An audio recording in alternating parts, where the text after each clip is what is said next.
Hello అండి. ఏంటి మొహం కడుక్కొని తుడుచుకోకుండా వచ్చేసింది అనుకుంటున్నారా? లేదండి, ఫుల్గా స్వెట్. బయట వర్షం పడుతున్నా సరే ఇంట్లో మాత్రం భలే వేడిగా ఉంది. సరే అయితే ఆ విషయానికి వస్తే ఇదైతే చూడండి పిండి. ఏమనుకుంటున్నారు? ఈరోజైతే పిల్లలకైతే స్నాక్స్ చేస్తున్నాను. అది ఏంటనుకుంటున్నారా? అదే అండి, మేము కచోడీలు అంటాము. మీరేమంటారో కొంచెం అయితే చెప్పండి, కామెంట్ చేయండి. అలాగే ఈ కచోడీలు మాత్రం చాలా అంటే చాలా బాగా వచ్చాయి. కానీ ఒకటి, ఇది పాకం లేకుండా బెల్లం వాటర్ ఇందులోనే మిక్స్ చేసేసి నెయ్యి కలిపేసి చేశానండి ఈ చకోడీలు అయితే.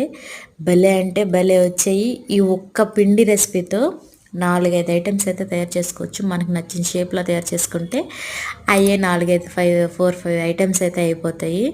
మధ్య మధ్యలో ఇంగ్లీషు తెలుగు అనుకోవద్దు. అలా అప్పుడు హలో అండి. ఏంటి మొహం కడుక్కొని తుడుచుకొని వచ్చేసింది అనుకుంటున్నారా? ఏం కాదండి, ఆ స్వెట్ మాత్రమే. ఎందుకంటే బయట బాగా వర్షం పడినా ఇంట్లో మాత్రం బాగా చాలా వేడిగా ఉండింది.